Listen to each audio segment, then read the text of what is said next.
I made $13,500 on a house I never even owned. And the crazy thing is, it only took me 3 hours of actual work. In this video, I'm gonna show you exactly how this deal came together step by step so you can pull off something like this too, even if you're brand new. First off, what even is real estate wholesaling? I mean, you see it in the title. We made that $13,500 from wholesaling real estate. So let's dive into that first, just for anyone wondering. So real estate wholesaling is when you get a property under contract at a low price, a discounted price, and then you market that price up and sell it to an end buyer. So you're that middleman and you're making that middle spread of profit there. Now, the twist is you never actually own the property. You only own assignable rights. You have equitable interests within the contract, that agreement that you have signed with the seller initially. So you have that original contract with the seller, and then when you go to that end buyer, you would give that end buyer an assignment agreement, an assignment contract that assigns your rights from that original agreement that you have with the seller to that end buyer, and they would pay you that assignment fee. And there's so many other ways, with real estate wholesaling that I'm not going to talk about in this video because that'd be a little bit longer. We can get into double closes. Another form is novations, which is like wholesaling on the market. That's a whole different story. But in this case, we're talking about an assignment. So you just assigning your rights from your original agreement to that end buyer and making a profit. And that's exactly what we did here in this scenario. We never owned the property. We just found a seller, found a buyer, and solved the problem, and everyone was happy. So now, how did we find this lead? How did we even find this seller for us to be able to make that profit? Well, it all starts with cold calling. And for you that know me, I love cold calling. I cold call so many times, and it has just been a great marketing stream and still is till this day. I know people say cold calling is dead. Let them think that, let them think that. So it's more for the other people that are truly cold calling. And we cold called this lead. Actually, my VA cold called the lead and said that they were interested in selling. The lead told her. So it went into our CRM. I did the follow-up, I touched base with the lead, just kind of seeing where he was at in regards to everything, and figured out this lead was very motivated. There was things going on with the family, and I was like, all right, this is time. I got to set an appointment. So I set an appointment over the phone, met with the lead in person like a day or two after setting that appointment. I made sure to get in there as soon as possible, as soon as I could, just to meet with the lead, because it's speed to lead at the end of the day in real estate, and everything can happen so fast. So you always want to make sure you're the first person there. And I met with the lead. He explained to me everything that was going on. Had a family member recently pass, and not just one, 2 family members recently passed. And it was just a tough, situation of what the seller was going through. Now, this seller already had a price in mind of what they wanted. The price was $25,000. Now, you guys are thinking $25,000 for a house? Like, what? That's crazy. Now, this type of property was a mobile home property. So it wasn't like a single family rancher, wasn't like anything multifamily. This was just a mobile home, which mobile homes within my area can go around that price or so. So with that being said, I was aware of the price. I did a full-on walkthrough. I made sure to do a video walkthrough as well on my phone, just so we had it, after the fact, so I didn't forget anything. Built a good rapport with the seller, and we had great conversations. After that, I let the seller know that I would touch base with him, the next day.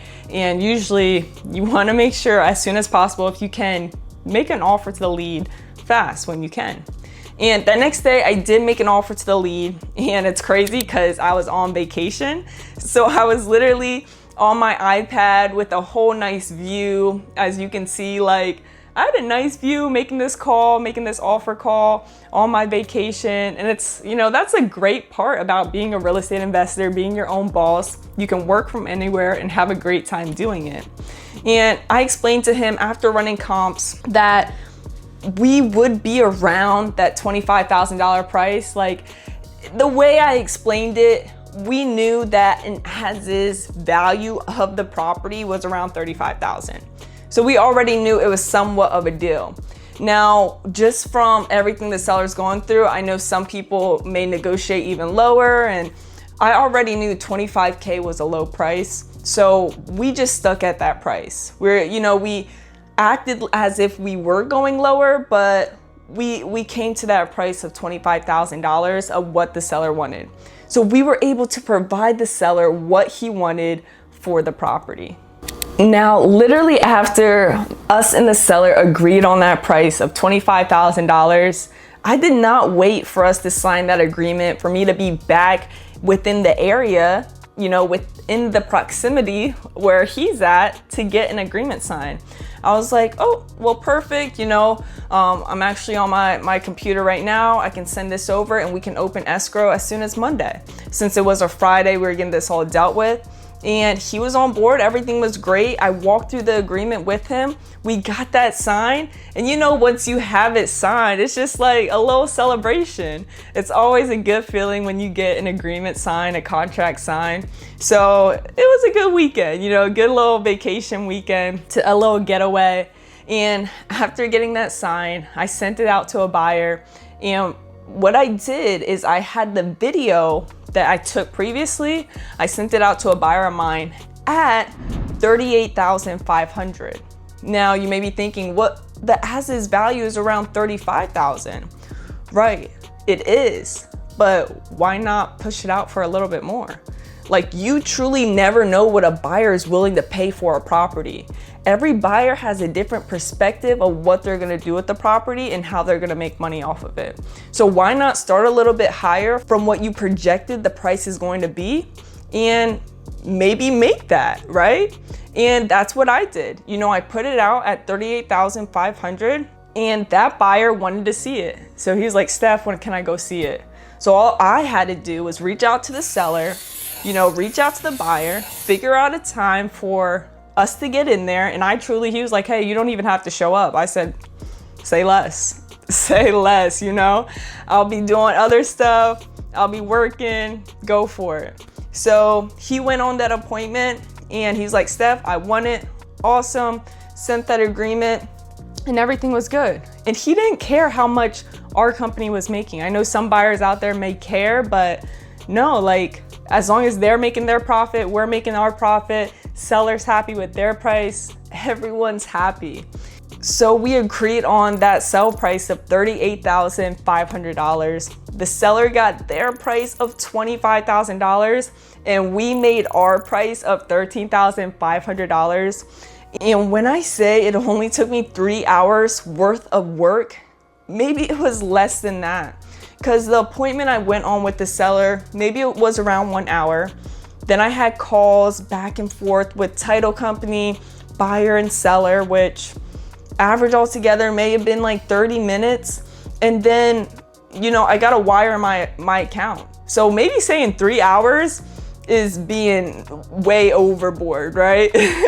But it didn't take that much time. So I just want to say, you may be wondering, why does this work and why did it work? How was it so easy for you to make $13,500? Well, number one, we solved someone's problem. And in real estate, usually the bigger the problem. In this case, the seller just wanted to be done with the property, with everything he's going through, and just move on to the next chapter of his life. And we were able to step in, told him that he didn't have to do anything else to the property, and get a buyer that was happy to, remodel the property and potentially keep it. I'm not really sure if they're gonna keep it or if they're gonna put it back on the market and flip it, who knows? But everyone's happy at the end of the day. So real estate wholesaling is all about problem solving. And if you're a great problem solver and like to think outside the box, then this business is definitely for you. Don't overthink it. Just be consistent, constantly follow up, and be a go-getter. Don't just sit back and wait for leads to fall in your lap. Go out there, be persistent, and be proactive. Now, if you are sitting on the sideline wondering if wholesaling still works till this day, yes, it does work, but it only works if you do. So get off the sideline, get in the game, and start closing some deals. And if you want more real deal breakdowns, make sure you go subscribe to my channel. Drop a comment just to let me know, because I'm curious to, see what you want to see. And who knows, your next phone call away could make you 10, 20, 30K. You never know. So after this video ends, you better go pick up the phone and make some calls. And now, if you want to see the cons, like the worst parts to real estate wholesaling, then you're gonna want to make sure you check out this video next.